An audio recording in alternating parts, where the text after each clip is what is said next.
میرے دل بھائی اللہ گواہ ہے، بڑی پتہ کی بات ہے، توجہ فرمائے۔ میرے اور آپ کے آقا نے، میرے اور آپ کے امام الانبیاء نے 3 مرتبہ اللہ کے نام کی قسم اٹھا کر فرمایا اللہ کی قسم وہ مومن نہیں، اللہ کی قسم وہ مومن نہیں، اللہ کی قسم وہ مومن نہیں۔ میرے کملی والے نے 3 مرتبہ اللہ کے نام کی قسم اٹھا کر فرمایا کہ وہ مومن نہیں۔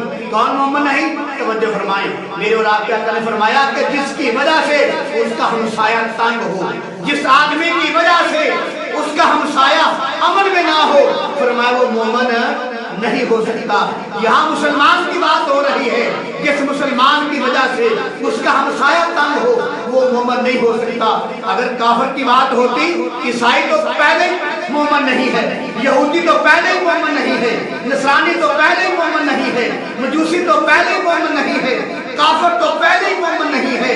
یہ مسلمان کی بات ہے کہ وہ مسلمان جس کی وجہ سے اس کا ہمسایہ تنگ ہو، چاہے ہمسایہ عیسائی ہو، چاہے یہودی ہو، چاہے مجوسی ہو، چاہے نصرانی ہو، چاہے کوئی بھی ہو، جس مسلمان کی وجہ سے اس کا ہمسایہ تنگ ہے، میرے کملی والے فرمایا وہ مومن نہیں ہو سکتا۔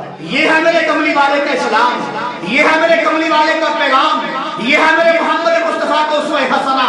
میرے کملی والے فرماتے ہیں جس مسلمان کی وجہ سے اس کا ہمسایہ تنگ ہے وہ مومن نہیں ہو سکتا، چاہے وہ نمازیں بھی پڑھتا ہو، چاہے وہ زکاتیں بھی دیتا ہو، چاہے حج بھی کرتا ہو، چاہے روزے بھی رکھتا ہو۔ فرمایا اگر اس کی وجہ سے اس کا ہمسایہ تنگ ہے تو وہ مومن نہیں ہو سکتا۔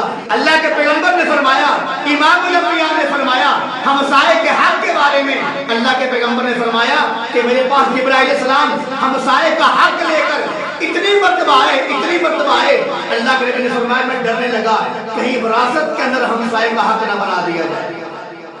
ہمسائے کا اتنا بڑا حق ہے، یہ ہے میرے کملی والے کی تعلیم۔ فرمایا اگر کوئی مومن ہے، نمازی ہے، متقی ہے، پرہیزگار ہے، اگر اس کی وجہ سے اس کا ہمسایہ تنگ ہے تو وہ بالکل مومن نہیں ہے۔